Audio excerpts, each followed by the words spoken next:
May nakita po ako, may nagbabato ng mga lata sa itaas.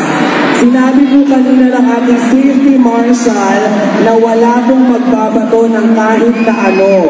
Kakakita ko lang may nagbato ng lata. Gusto po natin na ituloy na tawagin sila.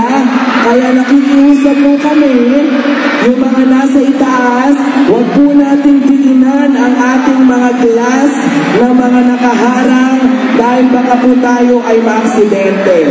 Yung mga nandito naman po, ingat-ingat. Also, another reminder, marami na daw po ang nawawalan ng cellphone, kaya please ingatan ang ating mga gamit.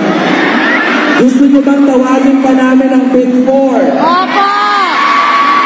Please po, mas importante po ang kaligtasan ng bawat isa.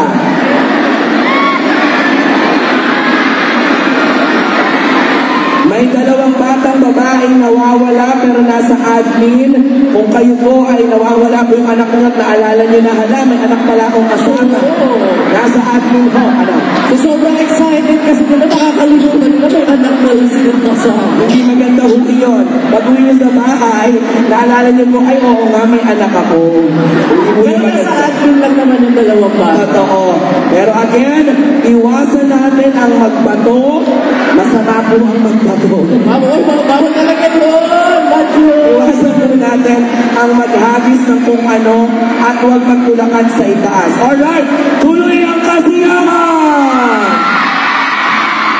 Huwag na natin patagalin pa!